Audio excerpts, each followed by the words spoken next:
and welcome to another wonderful evening of miniature painting. This is the fourth time here in November that I will be painting a character that some of the other people from the Danish NaNoWriMo branch, or region, whatever it's called, designed in Hero Forge. I got the idea early on in the month when I realized that I would not be joining. Well, I joined NaNoWriMo, but I would not be completing it because too many things going on in my life, and I wasn't really inspired to do the project I'd hoped to do. So instead I figured I'd offer the Danish writers a chance to design one of the characters from the story, post a link in our Discord, and I printed it out and painted it. And today we're doing a character called Nidare, Nidare, I don't know how it's pronounced, by Chris Miller, one of the Danish authors. And well, I mean, this is how she looks. She's just been primed in, what's it called, Wraithbone from Citadel, and she will get a lot of really colorful things on her. There'll be some wet blending on the spell effect, a very vivid, hopefully, orange dress or robe. Now, sadly, some of these minis, because I think it was because I changed the fit film in my printer, or maybe it's because it's been cold, but I've had a couple of minor errors in some of these minis, and this one here, you can just see, if I rotate it correctly here, you can see the line go down at the foot of the base, that actually goes all the way up through the rope, which I'm kind of sad that happened, but it's not too bad. And well, anyway, I didn't have time to print out, fully print out a new mini, so we're gonna work with what we got. I'm also gonna be using contrast paints for this one, mostly because the color scheme that Chris did is so vivid, and I really want to make that come through. The first 3 minis I've done, you can see in the rotating display up in the right corner. It's Gasti kneeling, Cecilia with the book, and Timothy Faber, the blacksmith extraordinaire. And if you look at, let's see if I can do this. If you look at the hair on the blacksmith, you can kind of see that that's another of the errors I ran into. Fortunately, it's not really visible from the front. And I spoke to Mi, who designed the mini, and she was okay with it. I may do another one at some point. Honestly, I did not realize that until after I primed him. It's usually the problem when I do the minis in bulk. I do like a whole handful, so I don't actually look at them in detail until I started painting it. And speaking of me, here she is. So, okay, yeah, you got your kid. You need to put to sleep. That's fine. But I mean, if you look at the rotating display, you can see Timothy in good company. And it really turned out well. I mean, the trick with the dip and then the matte varnish, I'd never really tried it like that before this month, and I'm really, really excited for that. Oh, Bladio, my good old friend. So, what do we have today? Well, as I said, we have contrast colors going on Nidare here. However, if we actually get through it, I promised I'd also do a sun drop, which is essentially just a quick dry brushing, like I did with Dungeons of the Mad Mage, or Dungeon singular of the Mad Mage. He may have more. I'm not judging him for only having one. So basically, I'm going to do some sun drop. I'm going to do it not in colors, but just in white, maybe an off-white, creamy color as well, on all of these minis, which are the other minis that people designed during NaNoWriMo. I think we're up to, I think these two kind of belong together. So if we count those as one mini, we still have, what, 10 here, plus another 4 that I'll be painting probably. So that's 14 minis you people actually designed during the month. Except for me, she did a handful more, which was super fun to watch. She really went all in on Hero Forge. So, what are we gonna do with wizard, mage, sorcerer, something like that, I guess.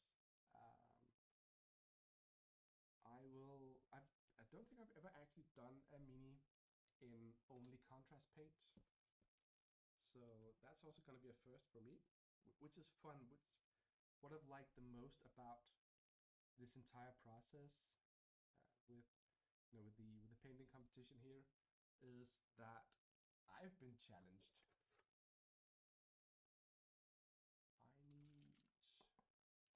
I'll actually start with the base. Not something I usually do, but because I'm doing the contrasts, I actually want to do a little bit of. I think the base is going to be better if I don't use contrast, but if I just kind of do it normally. I can do some of it in contrast and the rest in greens. I also need to go find the picture so I have a bit of a reference. Okay, so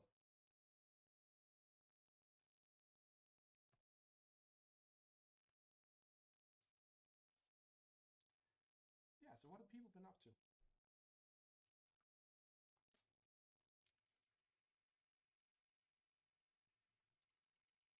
Actually, Bill, I just realized that I must have completely missed the Dark Tide launch, what, a week ago? On the 22nd? Or something like that? It's a 140,000 computer game. A bit like, or very, in many ways similar to Vermintide, but just in the 40k grim dark setting.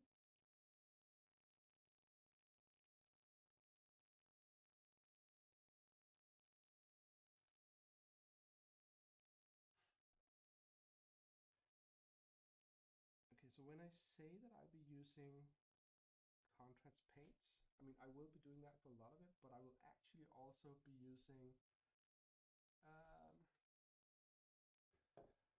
ah, crap. I am terribly sorry about that. I'm amazed that you actually got any kind of sound out of this. Um, I It's something I've done a couple of times now. I've completely forgotten to turn on my microphone.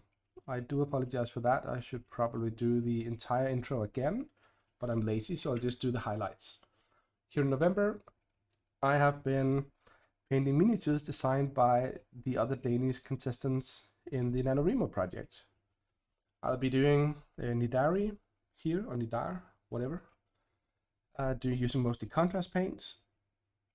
And after that, there's time, I will start doing something I promised the others, that I've printed out all the other models that people did. 10 in addition to the 4 I've painted throughout the month. And then I will do a quick technique that's called a sun drop, which is essentially just dip in black primed and just highlight them in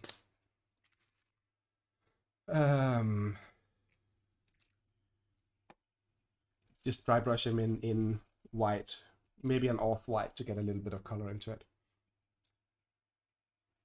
And the moderating system has gone nuts because, oh yeah.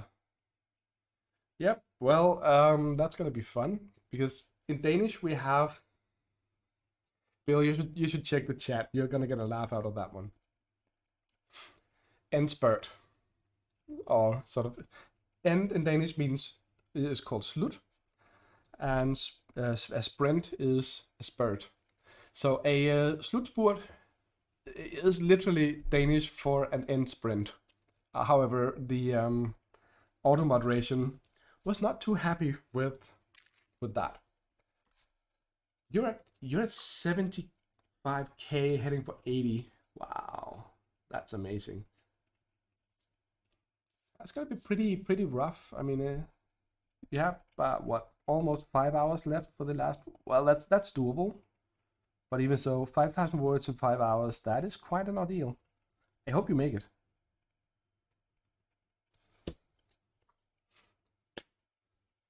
Yeah, see, Bill, or Bladio. Bladio is called Bill, that's common knowledge. I don't get it either. I mean, Automod must be broken. I should complain to Twitch. No? Nah, probably not. Anyway, for those who were here when I started the stream, you had a chance to hear one of my good friends, Chilean, who did a song for me, a tune, track, whatever it's called these days, called Secret Muse. He's a music producer from way back and is slowly getting back into doing music. I will leave links in the description for where you can find his music. The background music we're doing now is, I'm gonna say as always, but I think I've had a couple of other artists on my stream. But basically, what we're listening to now is Adrian van Ziegler's Celtic Collection. So it's going to be linked in the description where you can find him on Bandcamp, and Chilean is on Soundscape, I believe it is. Adrian van Ziegler is also on YouTube, where you can listen to a whole ton of his music. I use it a lot for role-playing games, reading, writing. He's done a good job making. Sorry, I got this weird cough left in my throat. Not really sick. It's just kind of lingering effect from earlier. So yeah, go check out Adrian van Ziegler if you like his music. You can also buy it through Bandcamp, I believe it was. It's actually really cheap.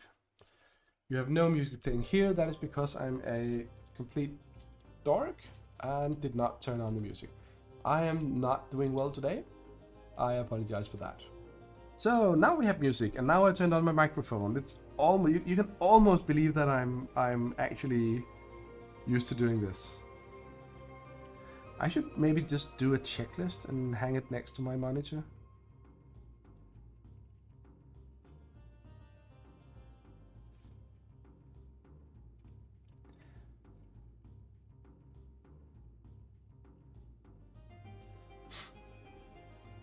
Oh, thank you, Ebenezer. I am doing my best. And it has been a couple of hectic days lately. Lots and lots of stuff to do at work. And then on Friday, I'm doing a small presentation, tech talk, fun little social event at work where I'll be, hopefully, if I actually manage to do that, I will be, for the other people in the company, be doing live a small game in the Unity game editor.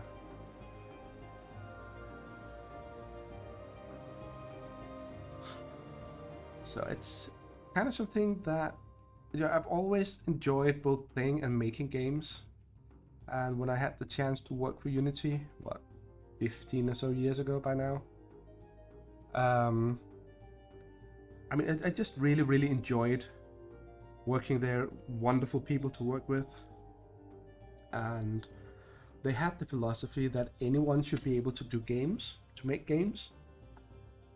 So they wanted to make an editor that A, made it easy to do, and B, while I was there, they took the small version of Unity and made it free. I think it was originally cost I can't remember if it cost $200. It seems high for the small version. Maybe it was less than that. But basically, it wasn't a lot of money for what you got, but it was still more money than what was comfortable for, the average hobbyist. So I could very much understand if a lot of people didn't want to buy into that, but they wanted people to be able to make games, and the best way to do it is to give away your tool for free. Of course, with limitations. There are things that the free version can do that you cannot do in the full version, and also there are some limitations on if you're a company. There are some limitations on how much revenue you can have, how many people you can have using it, stuff like that. That's all in the in the user agreements and pricing models, stuff like that. But basically, if you're just a hobbyist at home, maybe a student, whatever, just doing things in your own time, it is effectively free. It's not until you actually start making money off of it, then they want you to pay, which I think is very reasonable. So basically, I'll be showing off how terrible I am at doing that. I don't do it often, so I'm always super rusty, but this time I've actually cheated, just a little bit. So I've spent the last 2 nights just looking into it, just getting started again, and hopefully I'll actually do a small network game. So that means, yeah, I don't know exactly what we're gonna do. I thought about doing just a simple Pong game, but I also want to, show how quickly you can get something done in Blender. I mean, the whole purpose of doing this, well, there are two purposes. The official one is to show people how easy it is to make games. The unofficial one is to actually make some kind of team building exercise for the company, which I think is something we need. Sadly, we had a couple of layoffs lately and other people leaving the company on their own account. So we really could use a little lighting up. Not lighting up, pick me up, team building, having fun together. Also, we have a bunch of people in the US that we don't get to see often, and they have been kind enough to actually, at least some of them, sign up for this, so I hope they drop by. I mean, it's going to be in the morning for them, and for us it's going to be the afternoon. We'll probably get a beer or two while doing this, so I don't think the Americans will join us because they'll be joining around, 8, 9-ish a.m. I mean, you can easily have beer at 8 or 9 in the morning, but I also fully understand if they don't. Anyway, that's kind of beside the point. Point is, we're gonna have fun. I'm just gonna basically online with people commenting, laughing, joking, just be doing a small game, and hopefully I get some kind of networking stuff up and running, because if I do, we can actually play it against each other. And I think that would be fun.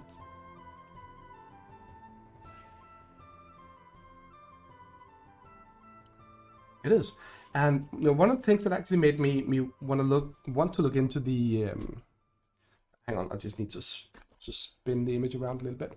To want to look into the network thing is that Unity recently released a, I think, pretty cool thing.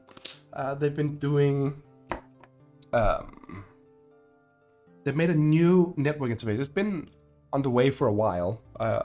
I've been out of the loop, so I didn't hear about it until lately. And basically, it's something that makes network code super easy. It's also not going to be optimized, so I mean, it's not going to be a replacement for proper network implementation, but it is something where you can basically just attach to any mod object in the game that you want it to be a networked thing, and then everything will just automatically make sure that all the clients that connect get the updates to all the different objects. So essentially, you don't really have to do anything, really, for the network. You just have to mark things as being on network. And Mia says that when she was on a student trip on... Oh yeah, what's that called? Pedagogue? Well, university. You flew to Turkey early in the morning. A few guys drank their first beer at Billund Airport before 6 a.m. Yeah, see? Easily done.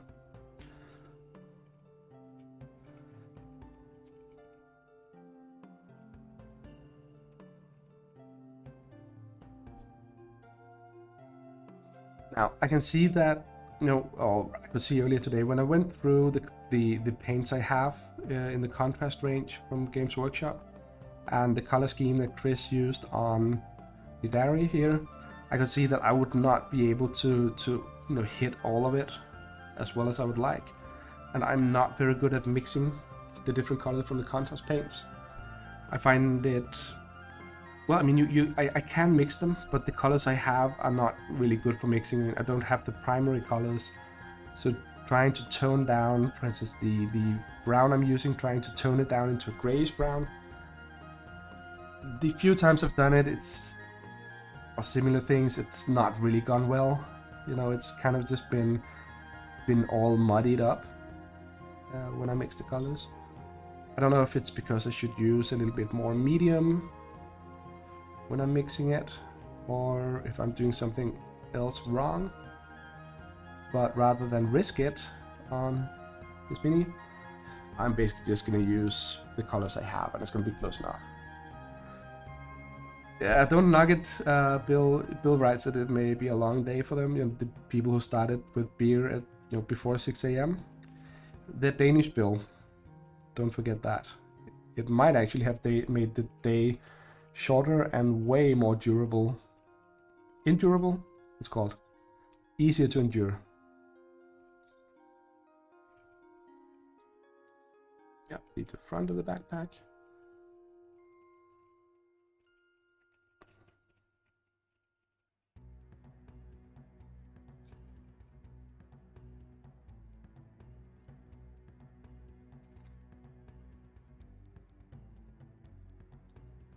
So, yeah.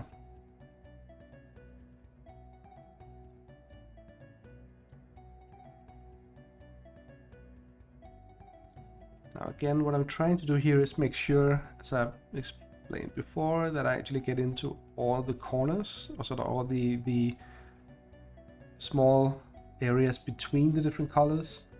Because if I don't... I was thinking kind of non-intolerable would be a better word, because that's how my brain is working today. But yeah, make the day way more tolerable. You're absolutely right. Bill the linguistic genius. So.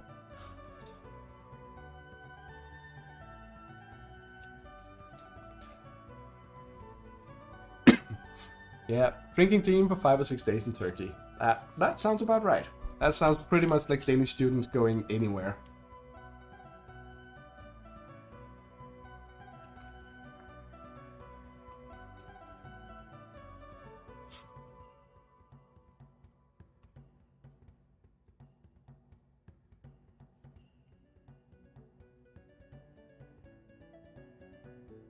Bill says it's a lightweight, feeling pretty crafty, having more than one drink before dinner time. Well, Bill, that's what you have to realize. 6 a.m. is after dinner time if you just stay up all night.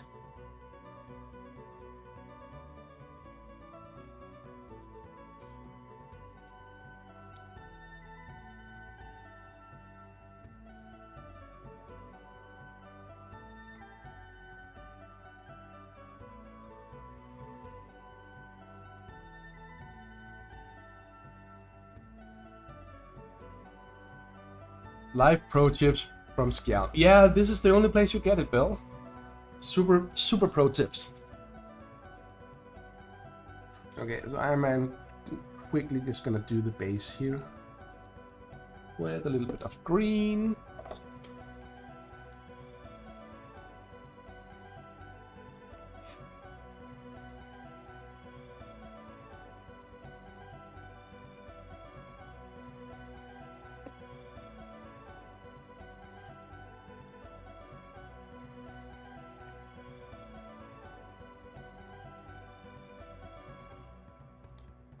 Also sitting here wondering why I'm using the wrong brush for the green here. So I have better brushes for that.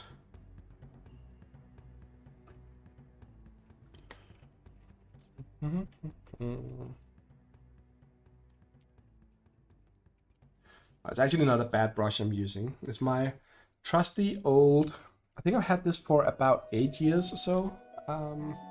Can't even see what it's called anymore. You may be able to see that it says Army Painter there, but it's kind of readable that it actually says War Games Regiment. It's almost readable. I've had that for over 8 years. I have not been kind to that brush. I have abused it in so many different ways, but it still works. So even though it's not like a super fancy, expensive, I don't know if it's synthetic hairs or natural hairs. But even so,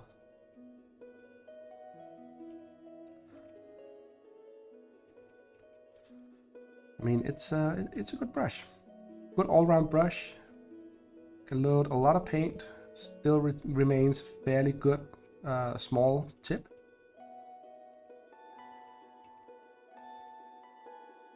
That is always nice to work with. By the way, I actually learned recently that the Army Painter, the Danish paint brush, gaming accessory company, they've sold, I think it was 60% of their shares to some kind of investment fund.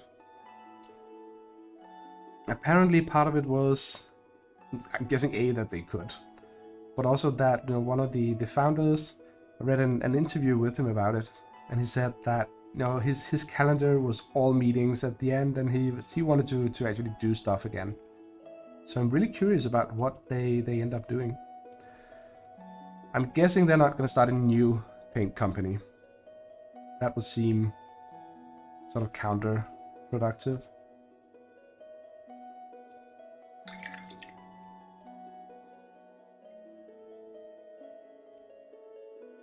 Also, there are so many brands of paint for miniature painting out now. It's kind of hard keeping up with them all. Or maybe I'm just not doing a good enough job at actually staying up to speed with what comes out.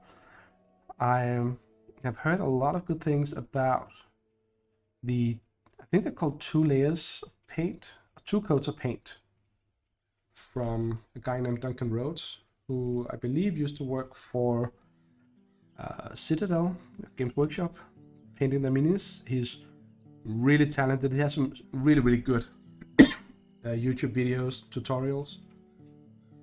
I linked one of them in the IP Discord recently, Bill, where he paints stormtroopers.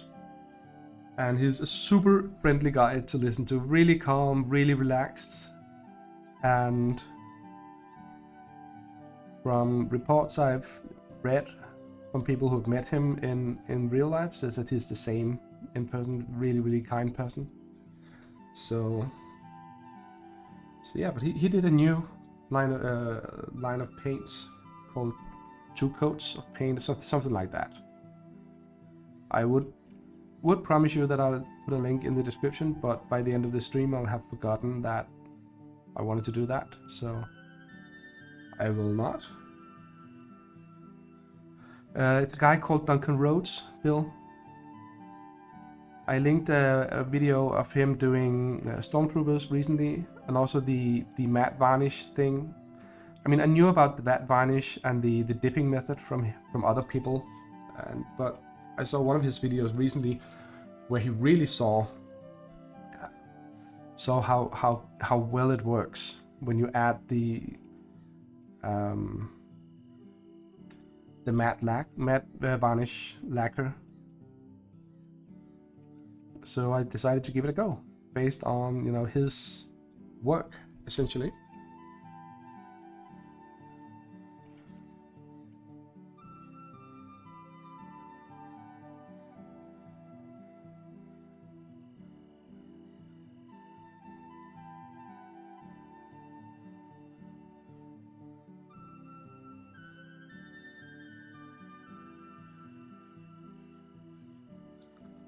I saw, I can't remember, it was an interview I read with Mel Bose, who's also known as the Terrain Tutor, or if it was in one of his videos where he talked about meeting Duncan at one of the conventions.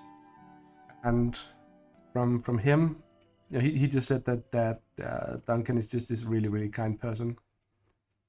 So yeah, I mean, I know that it's this is about painting and painting techniques and all that, but for me it's also about the people who do it. And I mean, it's just nice to know that the people I like watching videos with, that they're actually kind people out in the real world, helpful, friendly.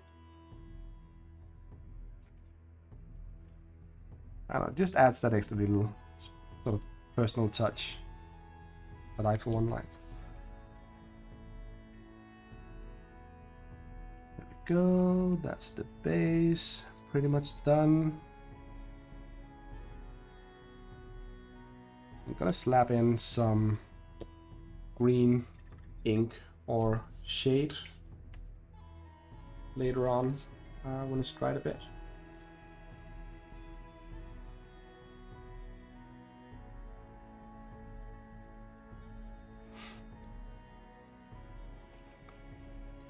Now for the fun parts. We are going. Now, in the paint scheme that Chris chose for Nidare, she has very dark skin, so we're gonna try to do that with contrast paints, and we'll see how it goes. Hopefully not too bad. Let's start with one of her hands. I will come back and do we'll do the ring. She has a ring on her finger. I'm gonna come back and do that later on. Yeah, so this is actually a pretty light brown color we have here. That should be okay. I can just give it a second coat and it'll fill out even better.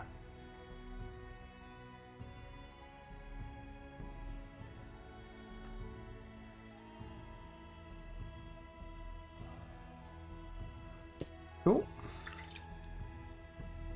Now, this brush, however, even though I've tried to be good, to it, but it keeps having just one or two hairs splitting out, and I try giving it some good cleaning once in a while. No, not too rough, but still getting to the bottom of it. It's just one of the hairs just keeps splitting out, and I haven't gotten around to actually just peeling it off.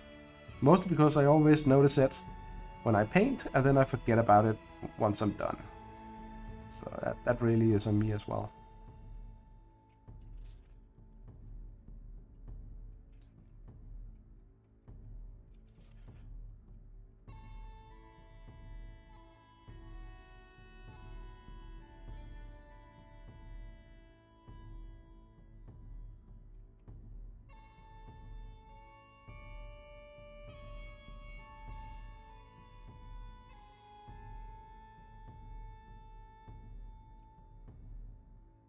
Okay, so jumping back a little bit to the Unity talk again, what I would ideally like to make on Friday is a copy of the old game Space War, which was it's credited as the first computer game in history.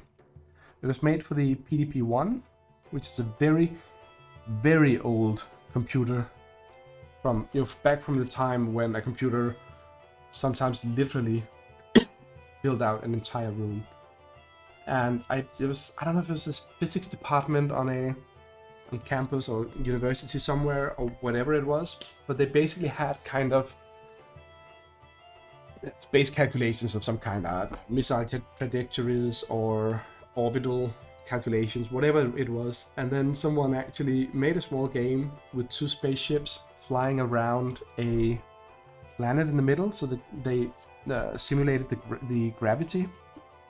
So you could boost your ship, you could fire rockets or missiles, and then you were flying around this planet, which gave some kind of cover, and you had to shoot the other person.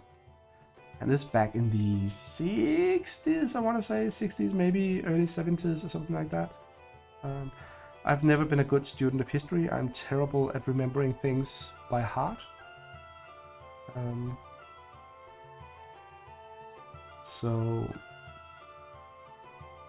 But anyway, it was a very long time ago they did this game.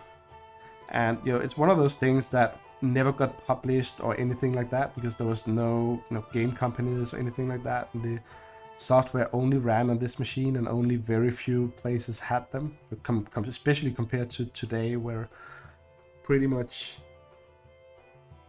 I'm not going to say most people, because I know that a lot of people in third world countries don't have access to computers or phones, but in many countries the majority of people have access to computers, smartphones, consoles, whatever. So gaming is a lot more of an industry and a sort of viable thing. So yeah.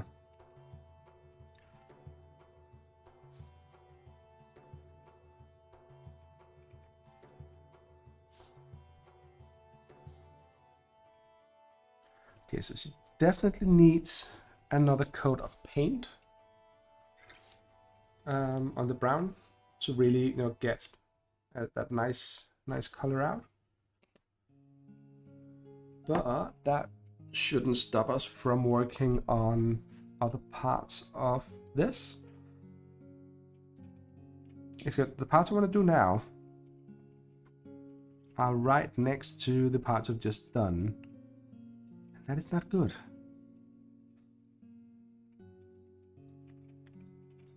So we'll just...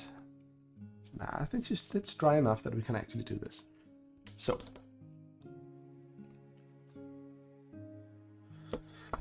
Now this one is, strictly speaking, not a contrast paint.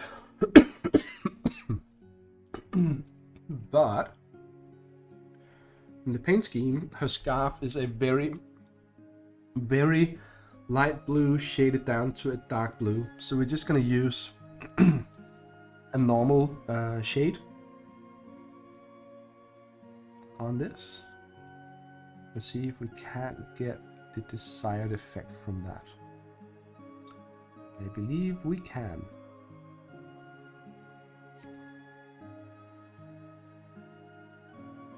So basically, a lot of the techniques I'm using here are completely different from the last couple of nano minis I did. This one here is a lot more about using the contrast shades to have the colors to seep into all the recessed areas, like here around the neck,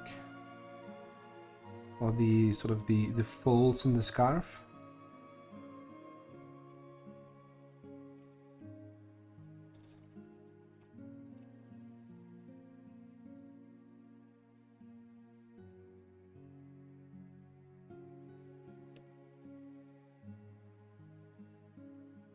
Then I'm gonna try to...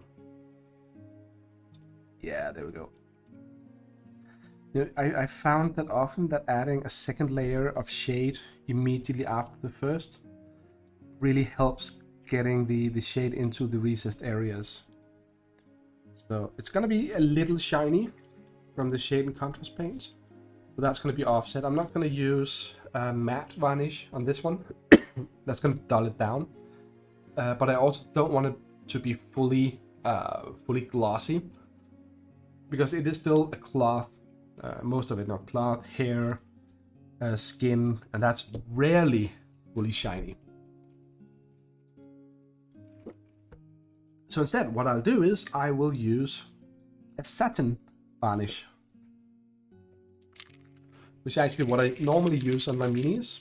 So I find that it retains a bit of the glossiness, a little bit of sort of shine and pop to the colors, but without them going, full shiny. If you saw when I did the dip, that's kind of the most extreme example of shiny varnish you can find. Because the entire model just got so shiny that I actually cannot really see the colors anymore. I mean, I can, but they kind of disappear because of the shininess. So, but the matte varnish just completely negates the shine. And yeah,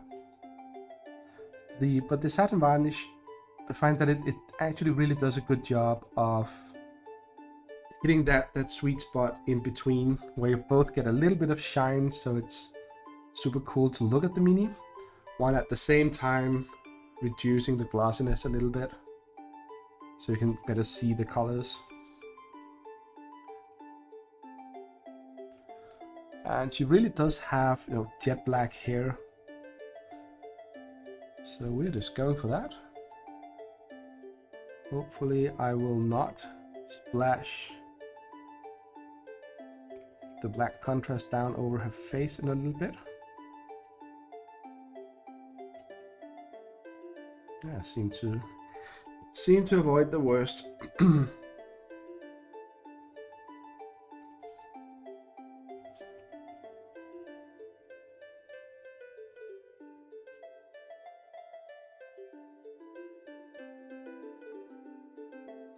Her hair is nicely textured, so once the contrast paint starts settling in, it should just work its magic on automatically.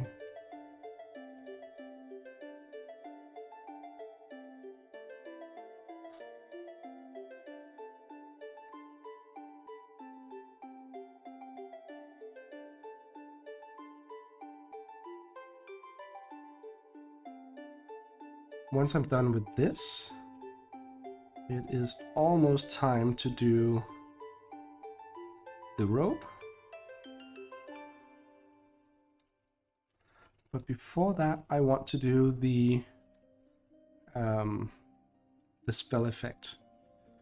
Now, I've talked about how the Army Painter speed paint range is not really a good match for me because I'm so terrible at being precise that I always go into the areas I'm not meant to paint. When it comes to the speed paint from Army Painter, the problem with them is that they reactivate when they get wet, which means that they then blend together with whatever I paint up right next to them. And that's really not good. That's not what you want usually. Now, I usually want pretty clean and clear, crisp lines between the different colors. However, since I want to do blending on the spell effect, I'm specifically hoping that it'll reactivate. Now, he did ask for a cyan, which I can do. I have a cyan. Cyan, cyan. So the tip should be dark blue, and the inner parts of it should be this cyan. Cyan. How do you pronounce that, Bill? Cyan? Cyan? I don't get it. I'm terrible at that today. Okay, so the tips are blue. So basically I'm gonna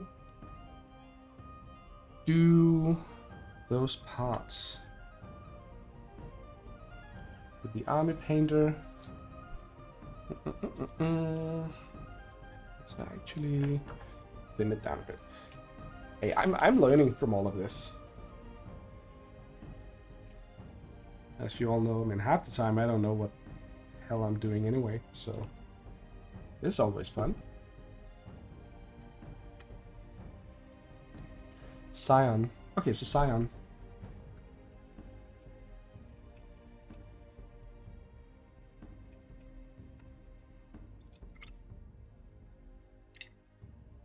Ooh, this is a really, really powerful blue. If you can see it here. That's just me rinsing off the brush. So much clear, crisp blue in this one. That's gonna be fun. Still doesn't taste well.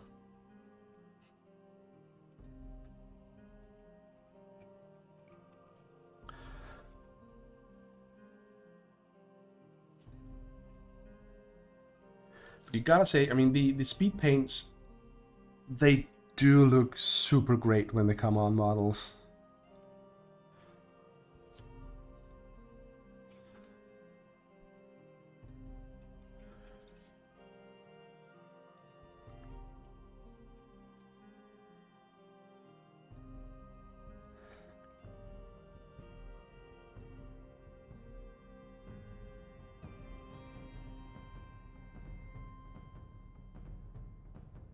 Okay, lunchtime for Bill. I hope you enjoy your lunch. Have something wonderful to eat. And careful about those beers. It's not dinner yet, so I hear you are lightweight. Late weight. Maybe you are late weight.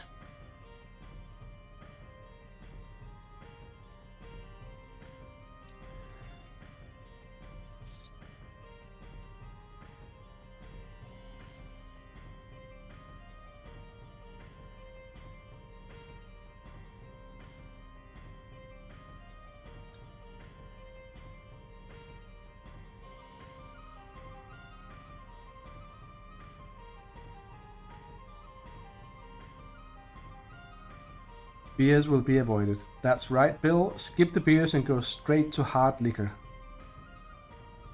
That's a good plan.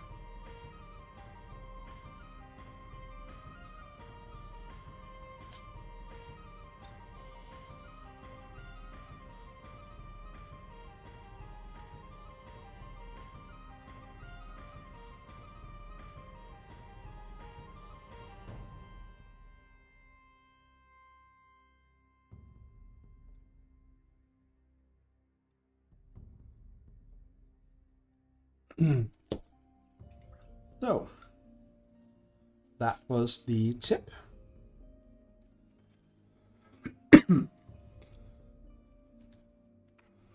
Hey, we have spammers in chat. It's been a while. Welcome, spammer.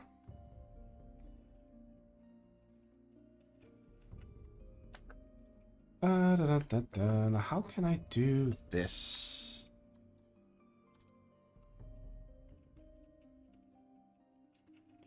I can pin it, I can reply to it. I cannot really do much more. Manage goals, manage poll, it sub, start, prediction. Oh well. Oh, whisper. There we go. Goodbye.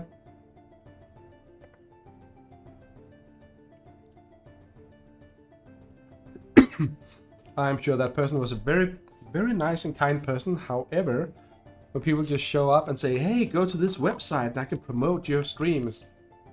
First of all, I'm not actually looking to promote my stream anywhere. I mean, I just do this for the fun of it, for friends. And then when it's especially done in such a way that it tries to get around the no links settings in a lot of channels and all that, it's kind of like, yeah, that's not a good sign. So goodbye, them.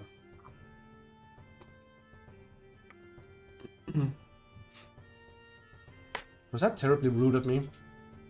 No, not allowing banners in my chat. Not very inclusive, but then again, spammers, scammers, I don't know.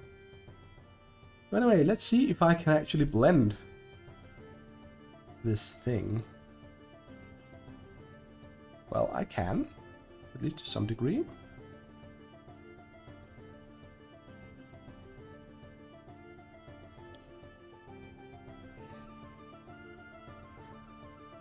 Yeah, I'm sure you get them on Instagram as well. It's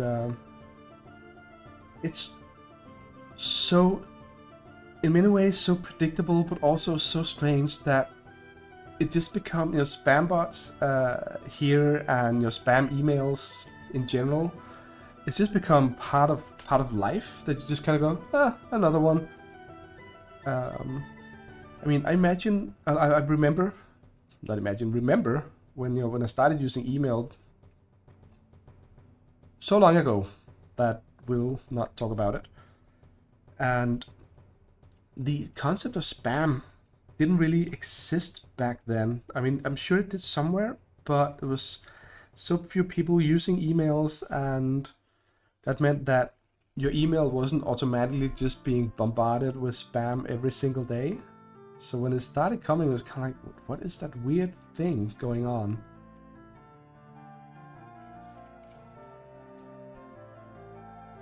Okay, so not the best blending in the world by any stretch of the imagination. But it blended a little.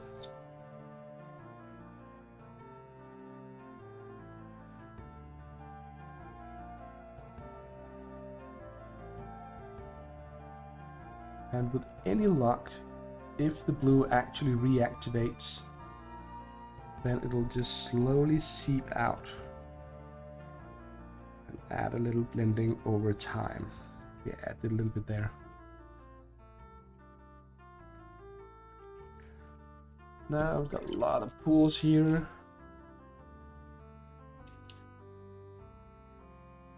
That's the good thing about working with both speed paints and the contrast paints from Citadel. You can just kind of sort of scoop up the excess paint, wipe it off, scoop up a little more, I mean, it's nice to have it in the recesses, but you know, too much of a good thing is also a bad thing. I just want to avoid, you know, like here. So you have all this pooling going on. Let's get rid of some of that. And there's plenty of paint left on the Mini, so no need to drown it. So there we go. That's the spell effect. It's not at all visible on camera. It's a little overexposed, I'm sad to say.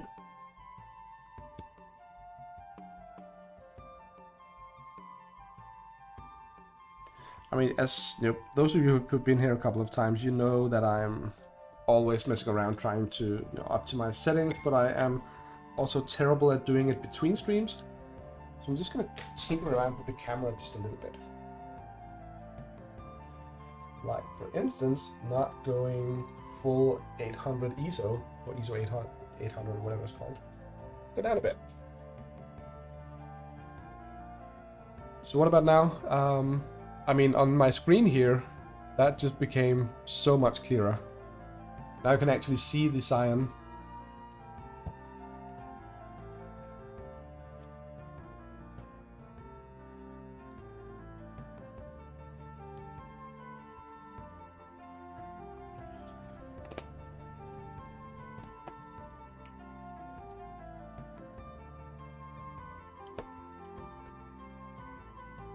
Yeah, it gets better. I mean, it's also really not fair to the camera to have a almost completely white backdrop, and then asking it to show colors properly because it's gonna adjust to the white. Now it's gonna overexpose like crazy, trying to balance it out. I don't think that's actually where the overexpose comes from, or just to be able to see anything, you need to overexpose it. Because it tries to balance it out from the white, which is the majority of the image. But let's touch up her face and hands a little bit.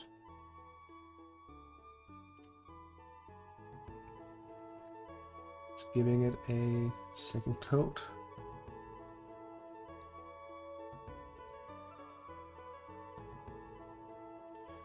And yes, the second coat here gives a far better coverage and far better tint to the skin, or whatever area of the Mini you paint. So the actual color of the contrast paint shows through so much clearer, and then we can actually do or make the skin as dark as it is in the paint scheme. I'm never going to hit the same style because the Hero Forge models, they have a very certain look to it because of the way they do the highlights and things, and I am not a good enough painter to fully sort of replicate that. I also just messed up the scarf, whatever. That's fortunately something we can fix.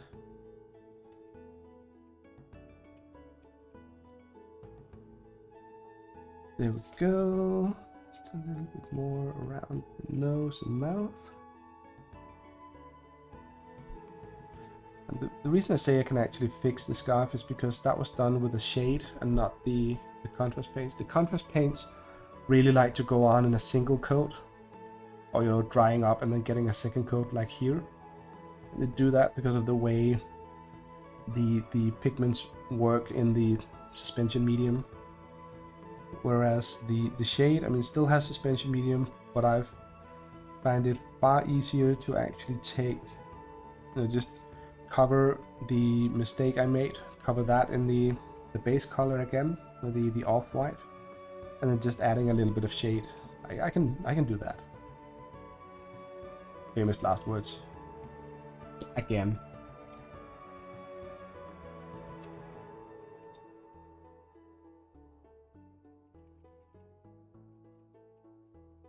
So there we go.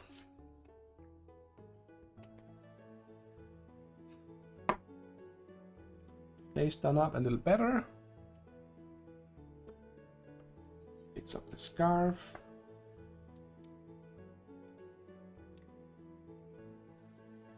Been at it for about an hour. So if I just quickly slap on the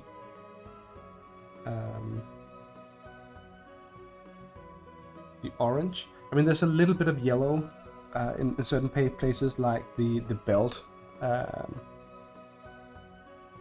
I'll just paint that in on top of the orange contrast paint, just mostly because the yellows are usually so light on the pigments or transparent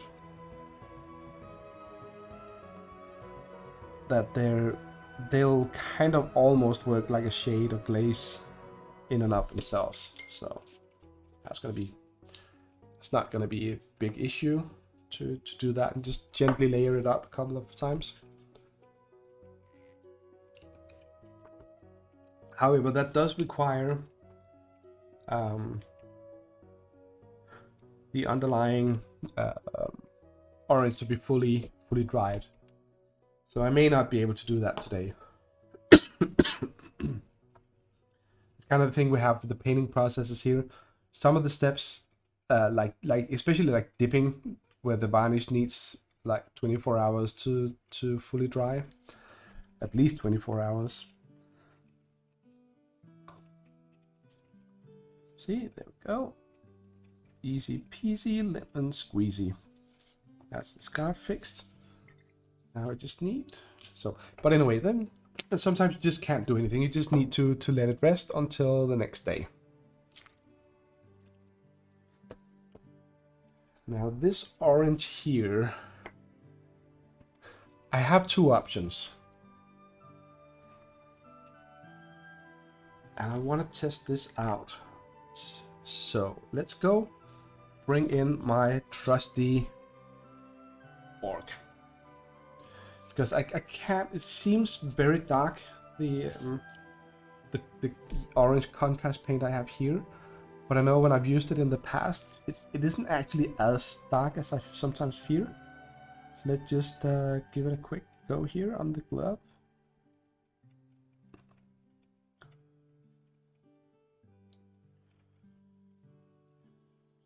Some of the contrast paints just go super dark. Like I have this purple somewhere that has a wonderful purple color, except that it's just way too dark. So dark that you almost can't see the purple.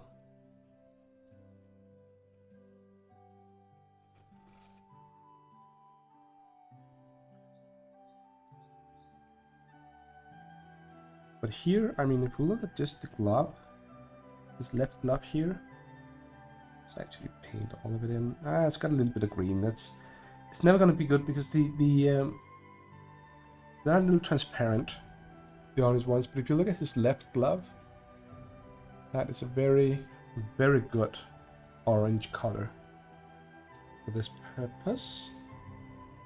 Thank you. I think I named him at some point, but I can't remember. Or did I do a poll contest to have him named? I don't know. So, right, here goes. Need to give it a really good shake. At least the good thing about the contrast paints is you can actually see if it's been shook well enough.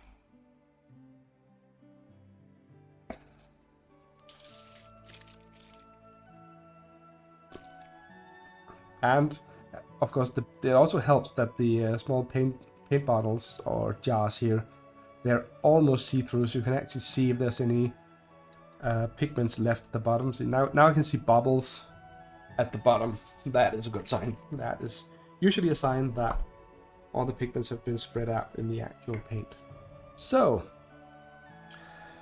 I need a strategy for doing this so I don't mess it up too much. I also need to just quickly cover up another of my mistakes.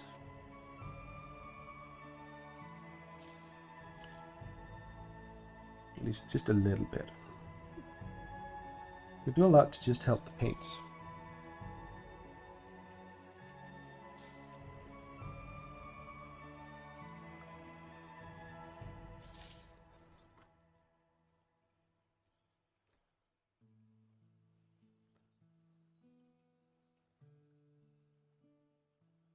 Let's start with her sleeve.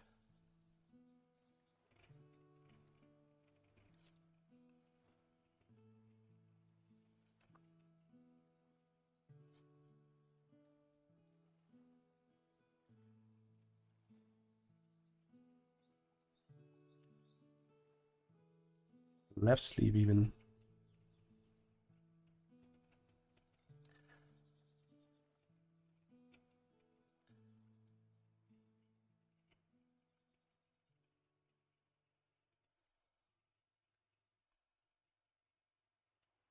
Okay, this actually flows super weird from the bottle.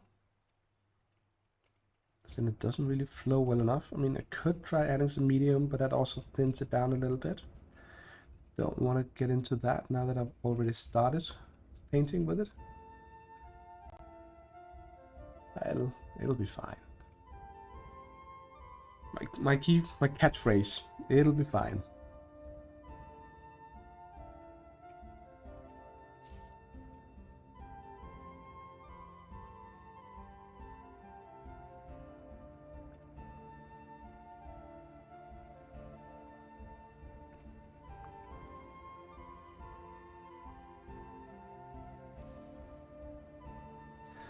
Now we get into some of the more textured areas.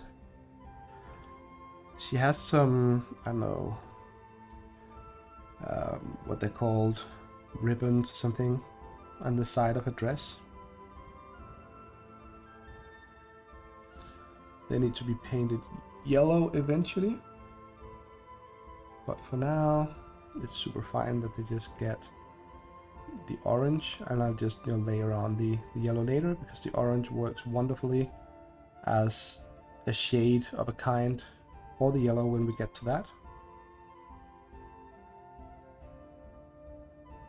Yep, gotta remember all the small places.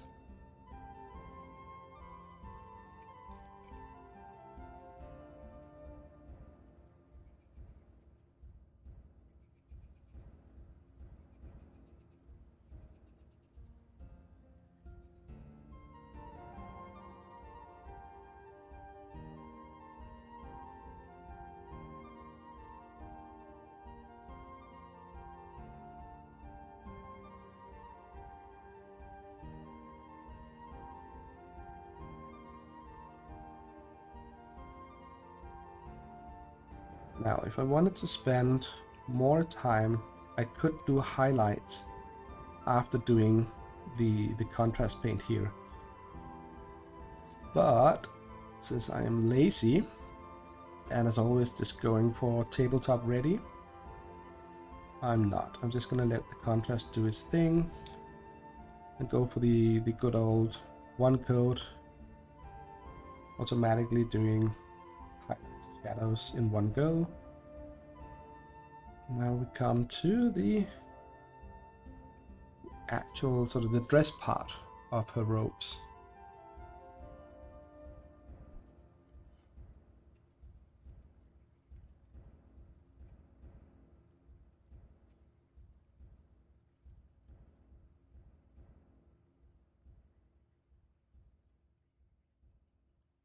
This is what I like about the contrast colors, and also one of the reasons I saved the dress, robes, whatever, for last, is that it is so rewarding to just do one clean sweep, and you basically get everything painted in one go.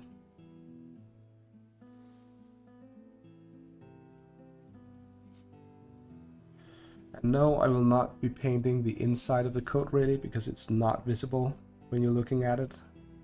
I'll be doing the edges here underneath. But if you really flip the miniature all the way around, yes, you will be able to see white underneath it.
didn't turn out as good as I'd hoped.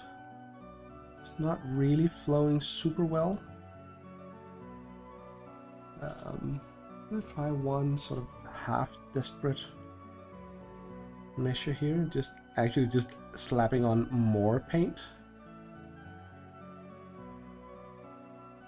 And the idea here is that if there's more paint, then hopefully it'll flow a bit more instead of just clumping up on the front of the dress. Fixed some of it. The parts that it didn't fix, at least it didn't make it too much worse.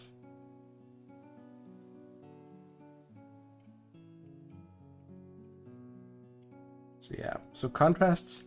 I mean, when contrast paints came out, a lot of people went, "Oh, it's going to be super easy for new people to, inexperienced painters to paint because they get the highlights and shadows."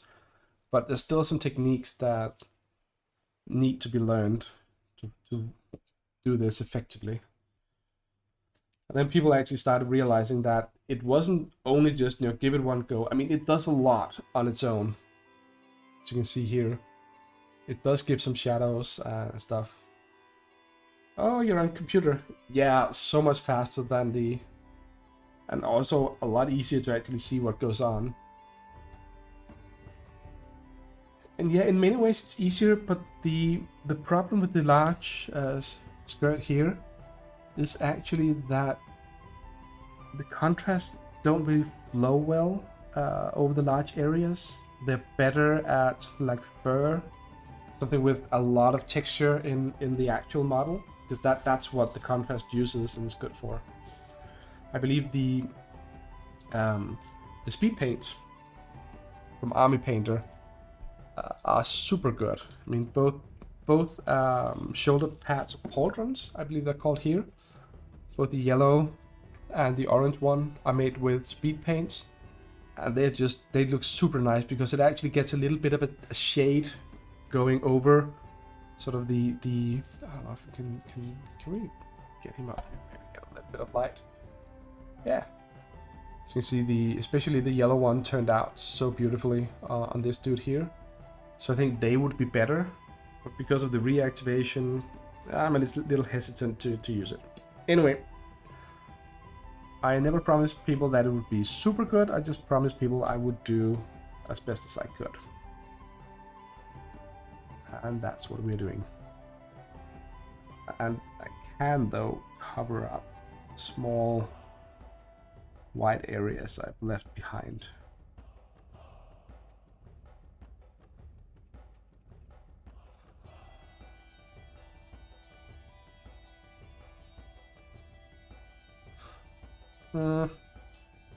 Not the best application of contrasts ever, but I don't know, it works.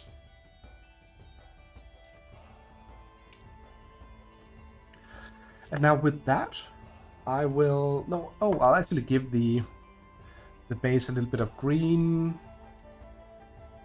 ink. Just give it a little bit of, shape. But I'll also thin it down because I really want the original color to show through. It's gonna be a thin down ink. Do where do we have it? Yeah, medium. Oh, thank you. I'll actually put it in so you can see it. And now all of a sudden, kind of got a little dark. So you can see it a little bit better here. And yeah, again, I think we talked about this as one of the other streams, about the whole comparing yourself to others. That you really should be careful doing it. Mostly because you're never going to be the best at anything. Realistically speaking, with very few exceptions, you're not going to be the best at anything. You're not going to be world champion miniature painting. And especially for me with these things, these are just hobbies. So I know that I'm not going to be the best painter in the world ever. So why compare myself to the best painter in the world? Why not just go for having fun, doing something nice for people, and leave it at that.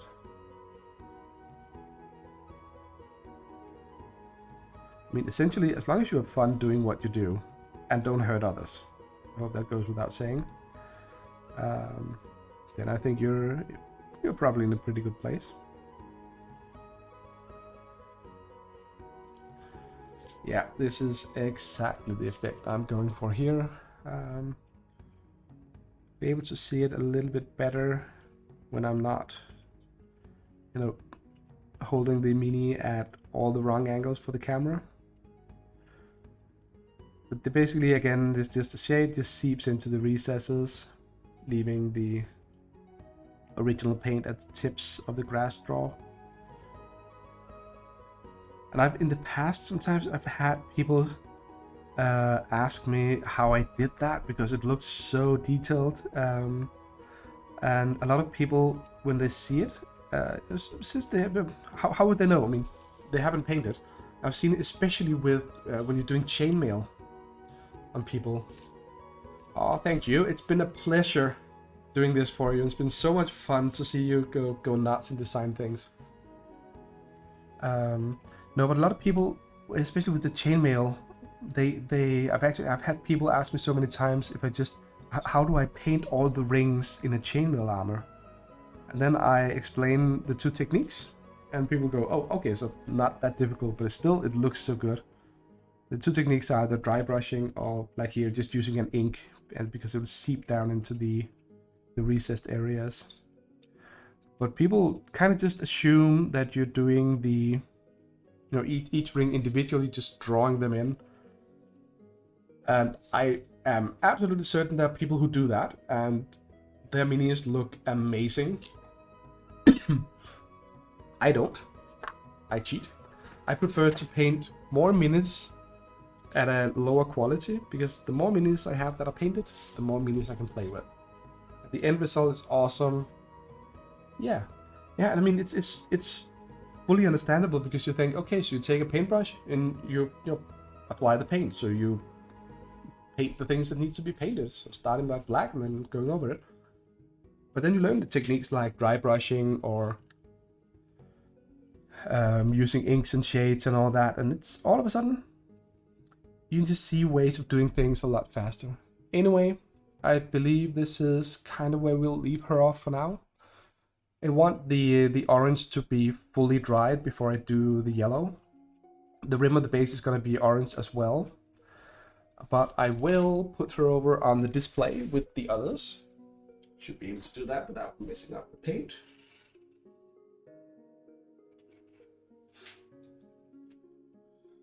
And then you can see that we have plenty of time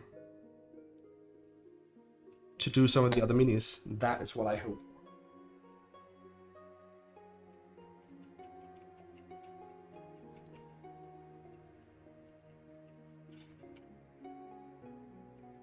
There we go. One sorcerer to join the batch.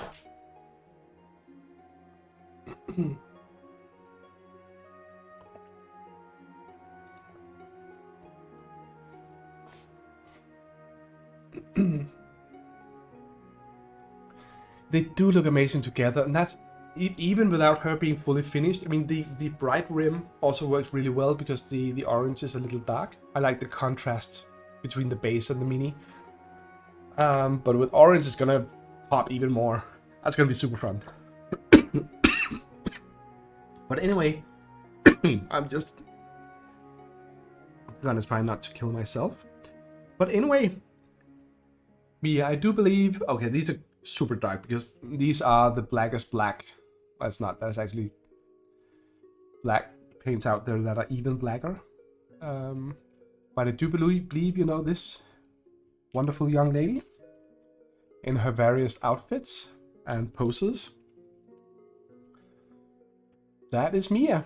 So why don't we give Mia a bunch of dry brush.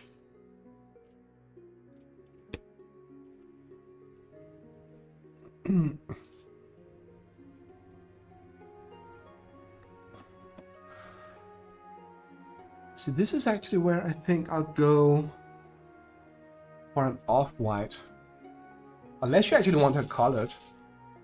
I mean, I've done it in the past. Done the dry brush effect. Yes, Aquila is here, but not on her base, and I have not printed her in a transparent resin yet. Mostly because I just did up a batch, so I'm gonna do her in the sun drop as well, and then separately I'm gonna do for Ebenezer I'm gonna do a transparent green print of Aquila. If that works out, I'm just gonna cover up the shield, do a sun drop, but leave the shield transparent. I also have her small puppy, as I think of it, but it's a wolf form.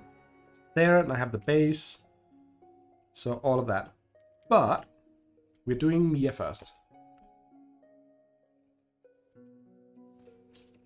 All 3 Mias, actually.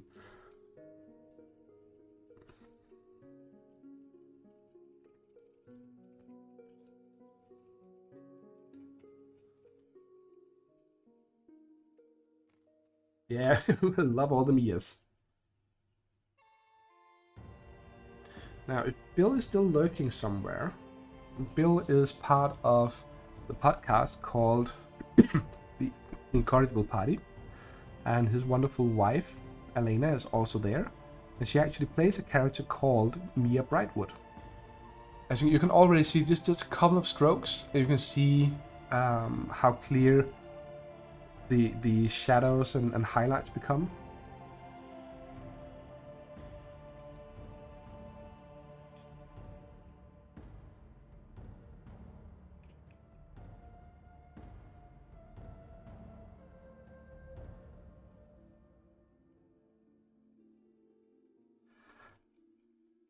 I have to say that I really think that the most fun part I've had with this project here for NaNoWriMo was watching me go completely nuts with all the Mias. That has been so much fun. And I really do believe that Hero Forge or the other tools like that are really wonderful if you're making characters. I mean, some people are good enough at drawing that they can actually draw their characters, or they know someone who can do it, but you can get really, really far with these sites.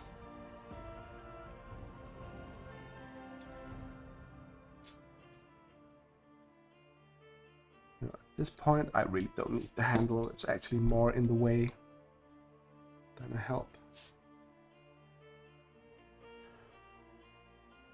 Now, when I did the Dungeon of the Mad Mage, it's a board game. It's a D&D board game. It really is D&D light, so it's nowhere near the role-playing experience of actual D&D. But I felt it worked well as a combat game and dungeon crawler. I did the entire game, or the monsters in the game, which was about 35, 36 minis. I did that in less than 4 hours using a technique similar to this. Granted, the minis were simpler, smaller, so each mini took less time. But even so, I mean, this is also gonna go super fast.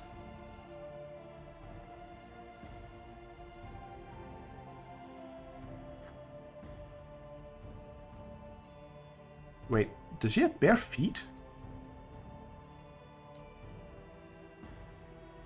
I actually believe she does.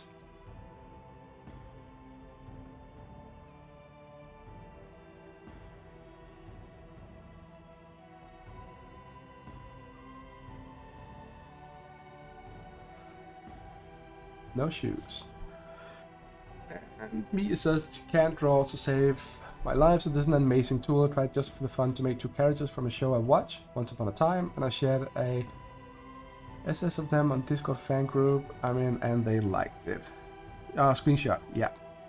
Yeah, and it's just, again, it's a really good tool. And a lot of these things are about using the right tools for these things.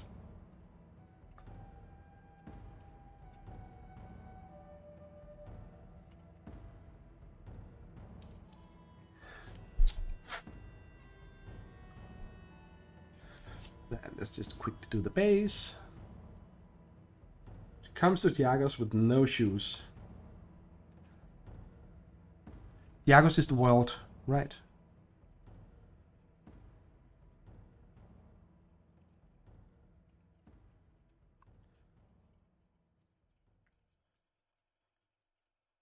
Now a lot of these techniques, like this one here, or what's commonly referred to as slap chop, they're not actually unique to the miniature painting. I mean, other types of painting have used them for ages, and then all of a sudden, you know, miniature painters will stumble across a technique and go, "Oh, we've never seen this before." And well, some people do, some people don't. But it's just fun to see how these things spread, and a little bit kind of a trend or fashion or whatever. But still, it's fun to watch.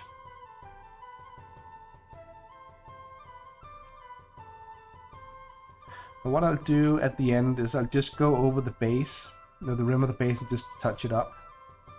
But basically, this here is kind of what you'll be getting with the rest of the minis. Most because, as you can see, it's really super fast.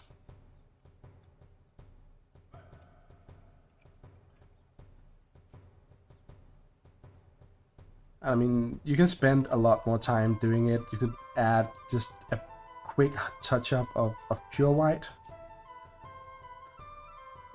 But this one here will let you watch the mini, or sit the mini somewhere where you can see it. So yeah, so that is the first mini done. Gonna get crowded over here. And thank you for the compliment. And again, even if you're just using this for board games, I hope it's pretty clear that a simple dry brush like this adds so much more to the minis than just having the gray plastic. If you're playing any kind of board game with actual minis.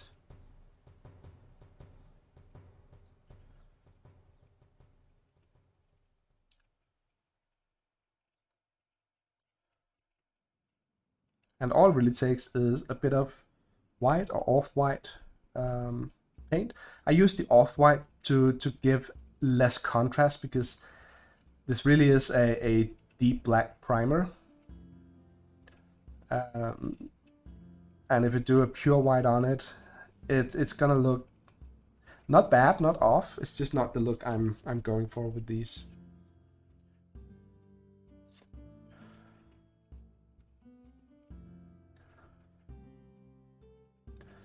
And if you want, you can even use a bigger dry brush. If you don't want to go out and spend what, 45-50 kronas on, again, we have, you know, the Army Painter dry brush here. What you can use is just plain old makeup brushes. You have a makeup brush you don't use anymore. I have a couple, but don't use them often, but got one of them here. Don't know what brand it is. I think it was from Normal Danish stores. They're really good because they have these long, soft brittles. And use it on the next miniature. You can see how it goes. May give a slightly different finish from these ones.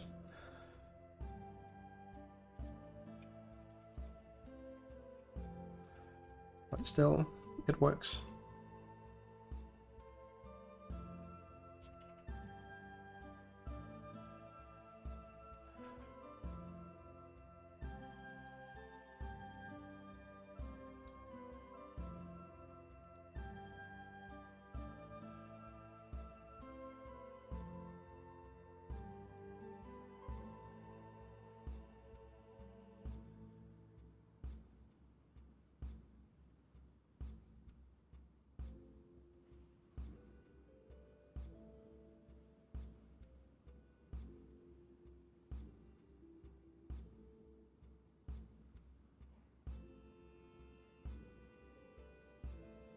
So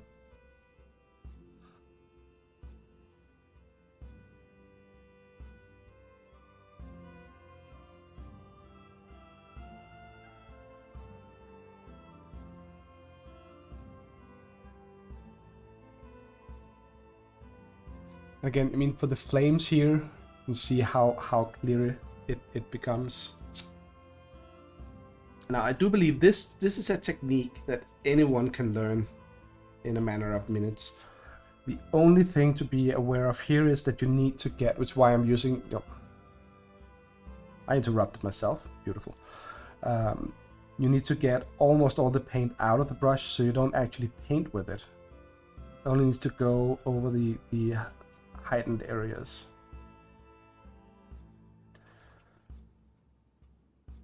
And I actually only recently learned, this method normally referred to as dry brushing. Something's weird with her face, I think. Anyway, I was watching one of the videos with NaNoWriMo. Super great YouTuber, so many good videos on miniature painting. And she said that she got so many comments after one of the videos she did because she actually dry brushes with a dry brush, as do I. But apparently, dry brushing is better if you have a slightly moist brush. Dry paint. Well, the paint is actually just a normal paint. I just use this, actually the same one I used for the primer on Nidare. So it's just a standard paint here. It's one of Citadel's base paints. But what I do is I just wipe it off. You can't see that. I'm just wiping it off here on a paper towel.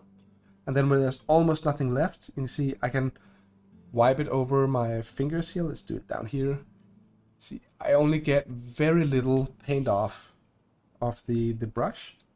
And that's what you want to do, because then it actually hits all the heightened areas on the model instead of giving a wet coat of paint. But if you use a slightly dry brush, so a slightly moist brush, it will not be as chalky, because here it's kind of like, it looks like it's been painted in with chalk, really. But since I've not really had a chance to experiment with how moist it should be, because if it's too moist, it's just going to be a normal wet paint on a wet brush, which means that it'll go into all the recesses. So I haven't found that balance, so I'm just gonna do it the old-fashioned way.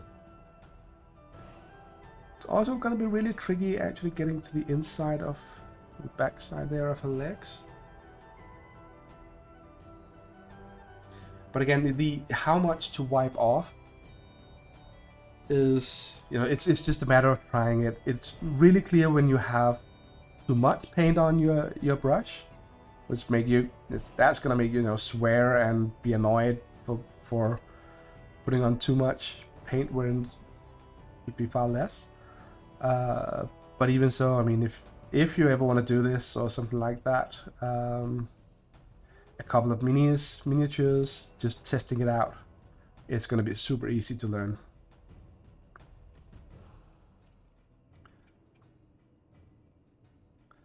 So yeah, then do the base.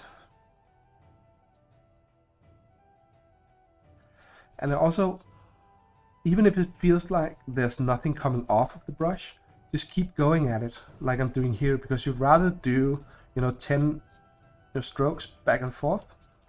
Much rather do that and have a little bit of paint coming off each time than having too much, because this is gonna be so much better. And then yeah, eventually at some point there's not gonna be really any paint left in the brush, so you need to get a little bit of paint on it, wipe most of it off, or at least spreading it inside of it.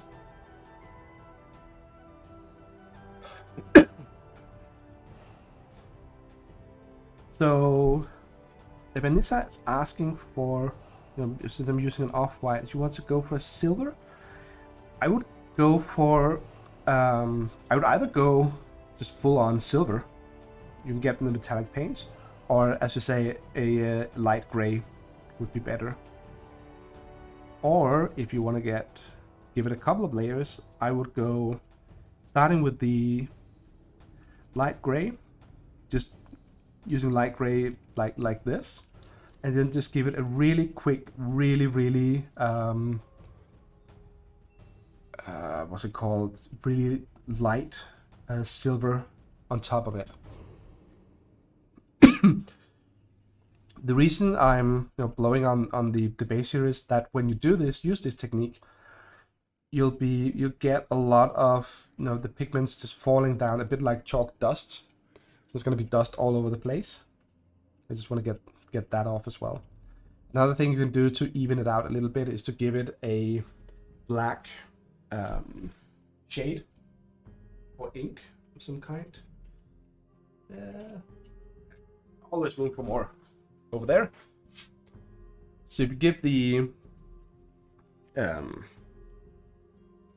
black ink, it's going to smooth it out a little bit, remove a lot of the chalkiness, but also tone down the mini a lot.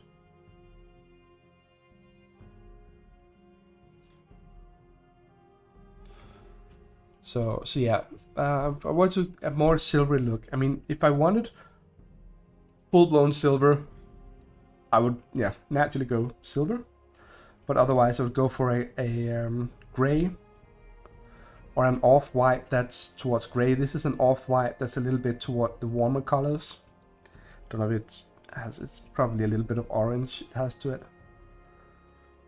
I used that on Nidare because I wanted to use the orange. I wanted to bring out the warm tones in the colors.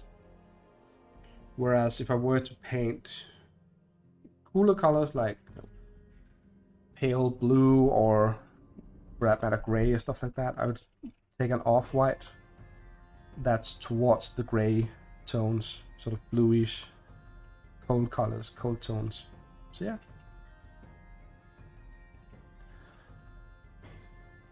You don't necessarily need to know anything about color theory for painting minis, but it can be a good idea also for selecting color schemes, choosing contrast colors, not the Citadel range of contrast colors, but just color combinations that work.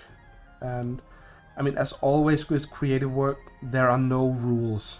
There are some guidelines. There are things that people can tell you in advance will work better than others if you're looking for colors that work well together, for instance. But basically, go nuts, do whatever feels right for the thing you're painting. Maybe you're painting kind of a what's it called? You're painting a chaos demon of some kind. I mean, a super weird freaky color scheme that's completely off is probably not as aesthetically pleasing, but way more in line with the actual mini you're painting.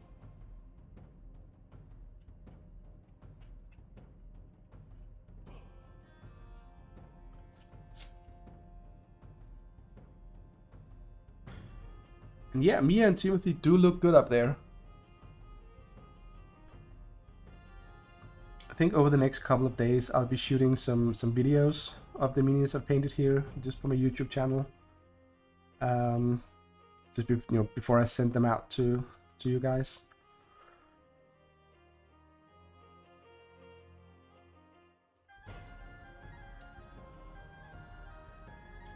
And I'm definitely gonna have the 3 Mias and Timothy, in one video, or at least one segment. I think I'm just gonna do, instead of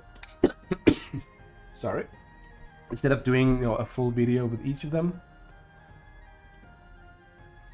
I'm just gonna go make segments and cut it together. I'm also learning a little bit of video editing. I don't edit my live streams afterwards. I just upload them to YouTube for storage mostly, because I think it's fun to go back sometimes and look at weird stuff I did 2 years ago. But the presentation videos I do, I add in Chilean's track that he did. He's working on some new music for me as well.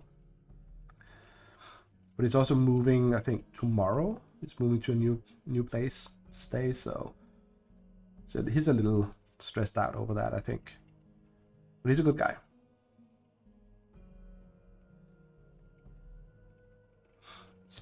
So at some point I'm getting something more, heroic. So we talked about the tune I use as the intro and have used it on some of the other presentation videos I do.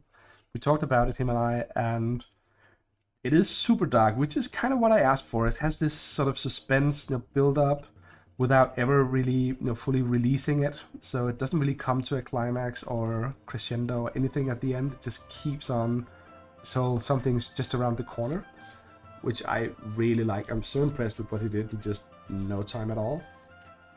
But we talked about having something with a slightly more heroic touch to it, especially for minis such as these, because they're not as sort of grim and dark like that music he made would make them seem.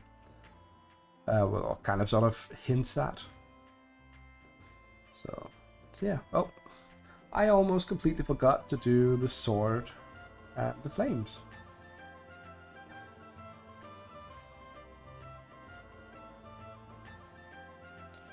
So yeah. Now another thing you can do with all of this is that after you've done the dry brushing, highlighting, whatever you want to call it, like this, you can also take inks or shades or contrast paint for that matter, but they have so much pigment to them. You just take the inks and shades. It's gonna give a really good glaze, which is kind of odd because I did that like 20 years ago for a role-playing character I did.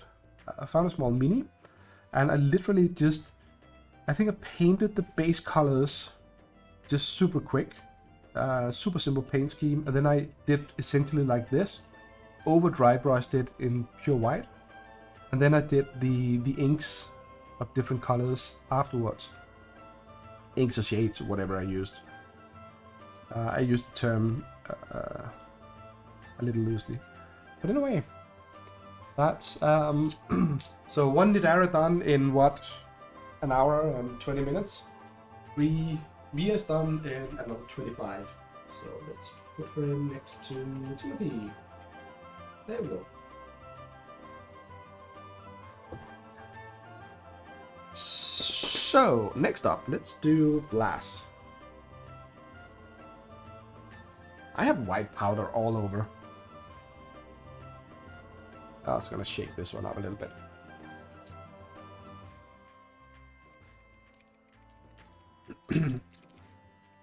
So I don't know how many I'm gonna be doing tonight. Probably gonna stop here at the 2-hour mark. But yeah, it's again, after, I mean, I've not gone into that much detail on the NaNoWriMo minis, but sometimes when I've done minis where I spend hours on them, I once spent I think an entire evening just highlighting spikes coming out of the back of a Chaos Warrior or Chaos Reaver, whatever he's called from Warhammer Underworlds. And I really, really wanted to get this purple shade, from the deep end, deep purple, dark purple up until almost white. And it took me forever. I think it's here actually. Just to give an example, the 3 spikes, 2 on his shoulders and 1 on the axe. I think I spent 3 or 4 hours on those spikes alone. I was not good at, I've never been good at wet blending, but I really wanted to just slowly layer it up, so it actually got the sort of right combination of some deep at the bottom and the mid-tones in the middle, obviously, and then all the way up to the white, but having it in the right sort of amounts of right sized areas. And I kept messing it up because then I did the dark and that was fine, and then I started highlighting it, and then I got too far into the dark, so yeah, but it's a long time. And a lot of people who win awards, well, not apart from the speed painting awards, clearly, some of them will spend, I don't think I'm wrong if I say that they spend between 20 hours and 100 hours per mini, you know, for competitive levels of painting. And I'm perfectly fine with, you know, only spending 2 to 3 hours per mini and getting a you know, less impressive result, because that means I get 10 times as many minis painted. And yeah, the spikes do look awesome. I'm so glad I did it, because I learned a lot from that process. I learned a lot about, you know, the blending, and most of all, I learned that I can blend. I just, you know, threw myself at it. It takes a long time, and I've not been good at keeping up with it.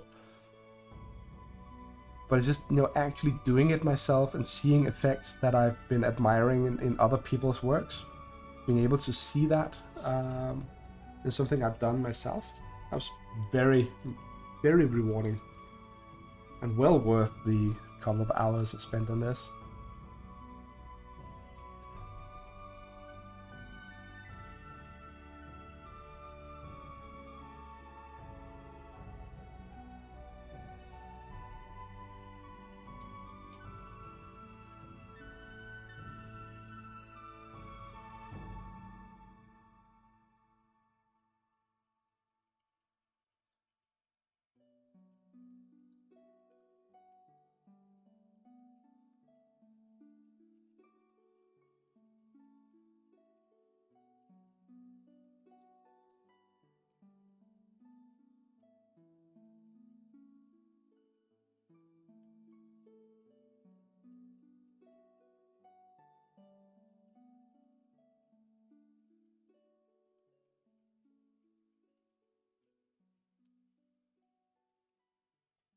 Now, this one here, I don't know if it's an official technique or not, but I just found that if I just rotate the brush, it will actually also dry brush automatically, which makes it so much easier to get to some of the difficult places. So when I don't have to, you know, move the brush back and forth, we can just kind of tuck it in there and just, you know, making sure the metal parts of the brush don't scrape against the paint, obviously.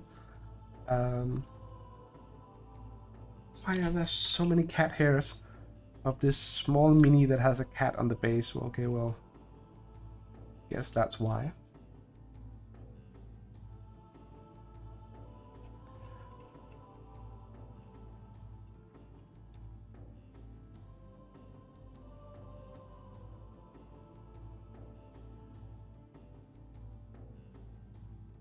And yes, when I do this, I always get so much paint on my hands, because I use it to test that it's ready to dry brush.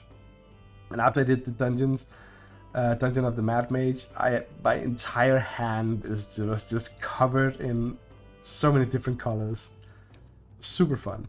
But the good thing is that it's acrylics, so it comes up with water and soap. Or if you want the really, really fast version, just use some hand sanitizer. The alcohol in it will just, you know, wear it off, just kill off the paint in, you know, no time. I've had almost completely covered hands, and just a normal rinse with the hand sanitizer just immediately took all of it off. Couldn't see that I'd been painting for 4 or 5 hours.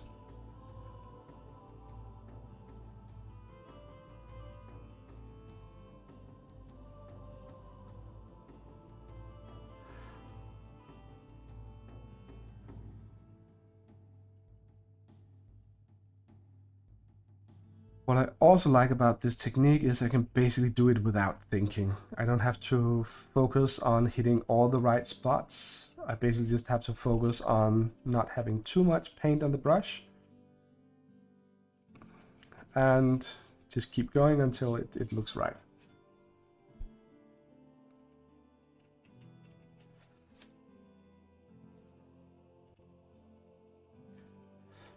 And of course, while doing this, it is actually a really good idea to not rinse out your brush,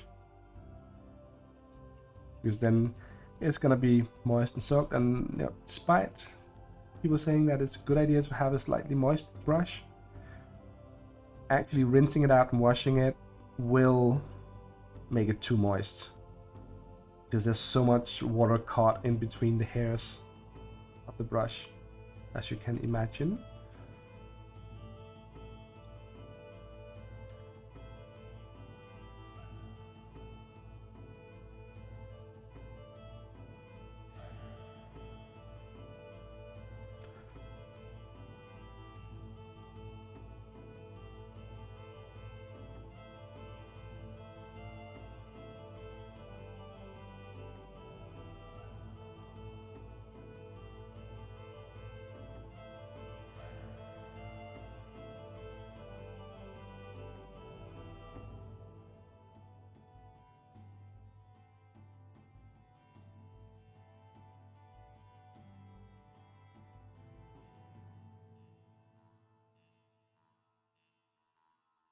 So this one took a little bit longer because there's so many areas that are difficult to get to, but turned out great. So there we go, that's Blas. Let's see if we can get him over there. I believe we can. We'll get it on the next go around.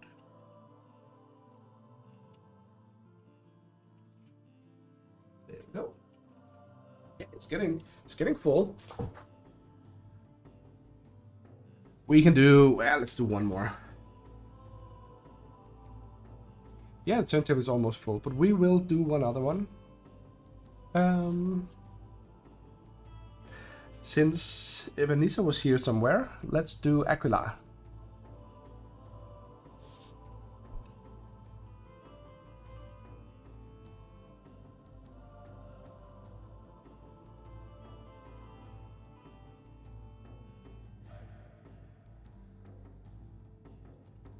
Yeah, you're still here. So, see what we're going for now.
Now, when doing this though, there's one advice that's important, and that is to hold your models in a way that they don't break. There's still the matter of the force applied multiplied by the distance to the fixed point. So the force times the arm, length of the arm. So instead of just, which is why I'm supporting, you can almost see that, especially if I do like this. So instead of just holding the mini, I actually support this, I don't know, fireball or whatever. And that's a really good question. The reason Aquila is not on a base is that I want to, when I want to do her right, I want to do her separately in some clear resin, sort of kind of almost see-through, transparent, translucent. And because it's going to be, I also want to do the wolf form in normal resin, and the base, I want to paint all of that, and when I prime it with the airbrush, it's gonna be a lot easier if they're in separate parts, because I don't want to paint over the transparent resin, because I can't. There's no such thing as painting a model see-through. You can paint it in transparent colors, but you'll always be able to see it below. So when the resin is in itself see-through, then I wanted to remain like that. And also for her, because the wolf form and her are very close together on the base, it's super difficult to actually get into the small areas and paint it, like with Blas and the cat that you can see up there on the display. Or for that matter, when I painted Cecilia, who is the woman in red with the books, it was super difficult to actually get to her feet because there's a stack of books in the way. So it's a lot easier if it's split out in separate parts.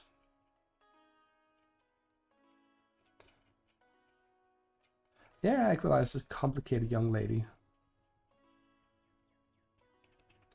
I mean, based on this, I'd say she's pretty straightforward. Just blast a shield and a fireball straight at her enemies. I fully support that.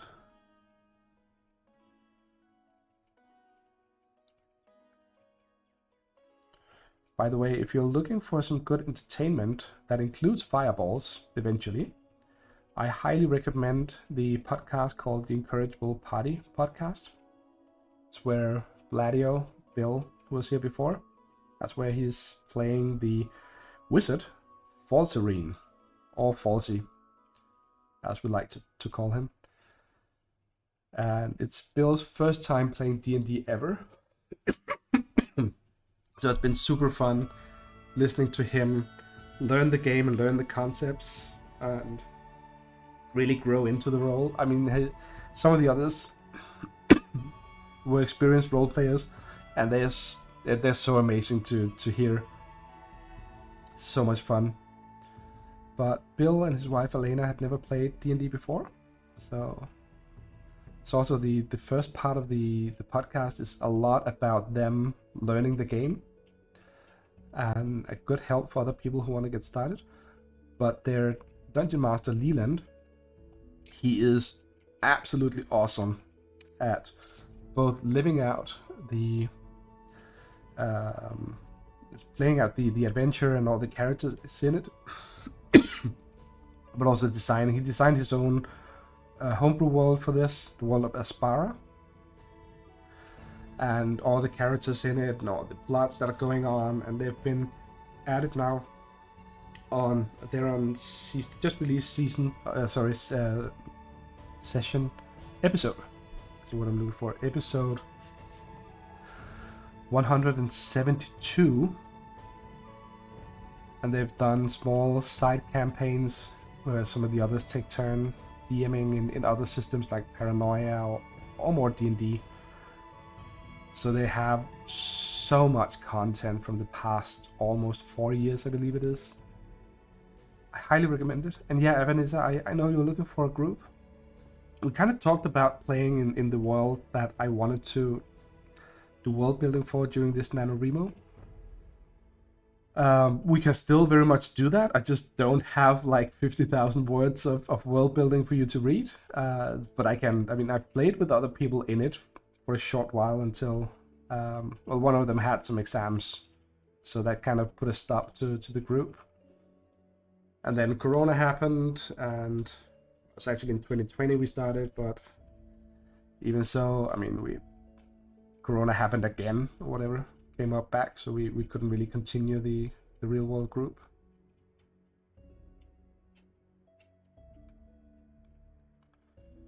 But we can do some online sessions if you'd like.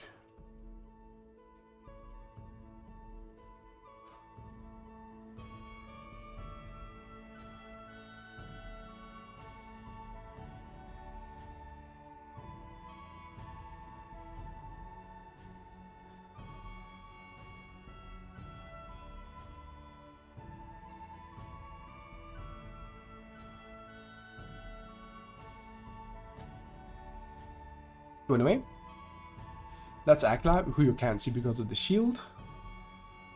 But you can see again, perfect example of how it makes everything look so much clearer. Now she cannot stand on her own, so she doesn't go over on the display.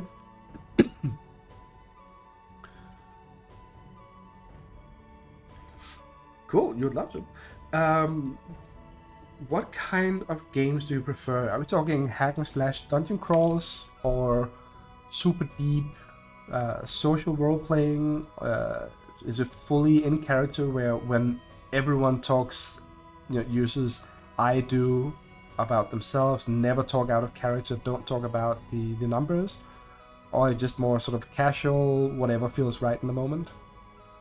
I mean, there's so many different styles of play, and none of them are more right than the others. It's just a matter of everyone agreeing on what we do here, or agreeing that people do whatever they feel like.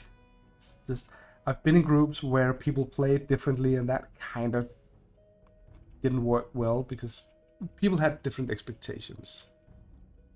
So what's your preferred style?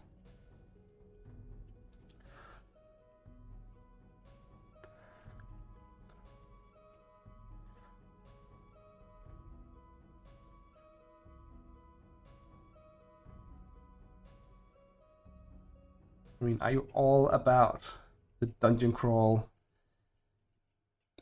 optimizing your character builds? Or do you just go, hey, I don't care if this works or not, rules-wise, this is gonna be fun to play. I probably also say that when I do DM, I kind of try to be, the character's biggest fan. This is directly taken from advice that a guy named Vincent Baker, who did the Apocalypse World series of games, game system. He has some really good advice for people, and one of them is be the character's biggest fan. Because if the game master does not want the characters to succeed, they're probably not gonna succeed. So this whole thing about the game master against the players, I'm not too happy with that, to be honest. I mean, it can be fun if that's what you're doing, but then I have some really good suggestions for board games that have good systems for it, for doing the whole optimizing things and playing against each other instead of doing collaborative storytelling. So what do you say? I'm more the player that plays the game from the in-character perspective. A character story and growth has to be in balance with the story the game is trying to tell. Absolutely. Cool. That's gonna be exciting. We basically just need more people. I mean, the people I normally play with online are most of them are in Canada and the US, the Incorrigible Party people. We just tried getting a campaign going during lockdown and worked really well, but then the world opened up again and we haven't really done anything. So I don't have a lot of players that I can bring into the group, but if you know someone, some of the other NaNoWriMos, I think Jas was also interested. So if you can find some, I would be more than up for it. I have somewhere the software, the virtual tabletop called Foundry, which I really like using. It's a little heavier on the computer than stuff like Roll20. But one of the reasons I like about it is that it can do a lot of effects that I don't actually use much, but it can do them, and it has really good support for importing maps from something called Dungeon Draft that I use to when I need battle maps, and that there will be battles in it because that's part of the story type we want to tell. But just for snooping around and all that, having actually the battle map, it's just a good visual tool. I found especially online where we're not in the same room, because in the same room I can use gestures or a few scratched lines on a piece of paper. That's gonna help a lot. Whereas online, that's I find it really hard to do, so I just use the other tools that are available. But what I also do in stuff like Foundry is that I create a lot of scenes that really just an image to set the stage or the atmosphere of whatever scene we're playing out, or character pictures, not photos, since it's usually fantasy setting, but just scour Google Images, Pinterest, and so on for suitable suitable images of the NPCs I introduce, and then I just show them while explaining what goes on when you meet them. I found that actually gives people something to look at instead of just a blank screen or the remnants of the last Batman or whatever. And it also gives people something to talk out from. So that's one wolf form done. So here you can actually see with the fur in the tail, it's super easy to make it look really, really great. Also, we have actually hit the 2-hour mark. I think we got a lot of stuff done here. I will make kind of an abrupt end since we're more or less done. Let's just go over here and actually look at all those minis. You know what? We can actually get the wolf in because the wolf can stand on its own. So let's... Wolf can also fall on the ground.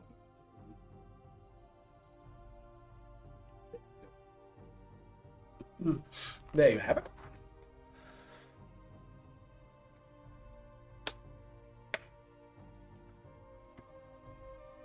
But thank you for joining. I will be, painting anyway, and it's always nice to have a couple of people, chatting and listening. So I will go see if there's anyone worth rating. There might be. There might not be. So you know what? We're just gonna skip that for today. And yeah, but we were about 4 people in the Nano group that's ready to play some D&D. I can't remember who though, but I think you and Yas and a couple of others. We'll just make a post in one of the channels to see if anyone's up for it, and we'll set something up. I'm not super busy in December, so it's a good chance I can actually do something. In the meantime, thank you for joining. It has been absolutely wonderful. This is the end of the streams where I do the NaNoWriMo characters. I'll finish up the last 5 minis here. Just the dry brush technique. I'll finish that up on my own. Grab some photos and videos of it, presentations, and then I'll ship them out to people from NaNoWriMo. I'll get in touch with all of you to get your addresses and stuff like that. In the meantime, it's been fun having you. I hope you still drop by my painting streams. You've been a lovely crowd. And I should mention again that the music we're hearing is the lovely Adrian van Ziegler. There's a lot of cool music that you can use. Just listen to. I like having it in the background for role-playing games, writing, reading, and so on. In the meantime, thank you for tonight. I hope you have a wonderful evening.